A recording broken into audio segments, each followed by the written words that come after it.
మనకి 2020లో MS Dhoni international క్రికెట్కి retirement ఇచ్చాడు కదా. మరి ప్రజెంట్ చూసుకుంటే అతను ఐపీఎల్ ఆడుతూ ఉన్నాడు. సో ఐపీఎల్లో కూడా మనం చూసుకుంటే అతను వెనకమాల వికెట్ కీపింగ్ చూసుకుంటే మెరుపు వేగంతో స్టెంపింగ్ చేస్తూ ఉన్నాడు. వికెట్ల మధ్యలో చూసుకుంటే మనకి చకచకా పరిగెత్తుతూ ఉన్నాడు.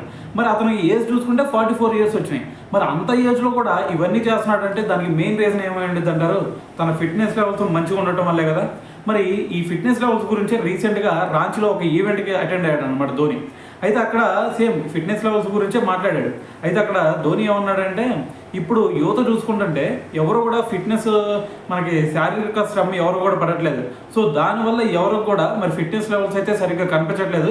ఈవెన్ మా కూతురు జీవాగా చూసుకున్నా సరే, సో తనకు కూడా సరైన ఫిట్నెస్ లెవెల్స్ లేవనే నేను అనుకుంటా ఉన్నాను. సో మరి ప్రతి ఒక్క లైఫ్లో కొంచెం ఆరోగ్యకరంగా ఉండాలి అంటే ఖచ్చితంగా ఫిట్నెస్ సరిగ్గా మెయింటైన్ చేయాల్సిందే అని చెప్పేసి ఎంఎస్ ధోని కూడా ఈ వీటిలో అయితే మాట్లాడడం జరిగిందనమాట.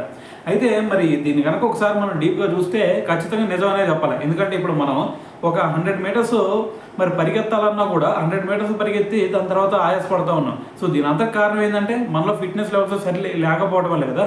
సో మరి ఆరోగ్యకరంగా ఉండాలి అన్నా సరే మనకి ఫిట్నెస్ లెవెల్స్ అనేవి లైఫ్లో చాలా ఇంపార్టెంట్.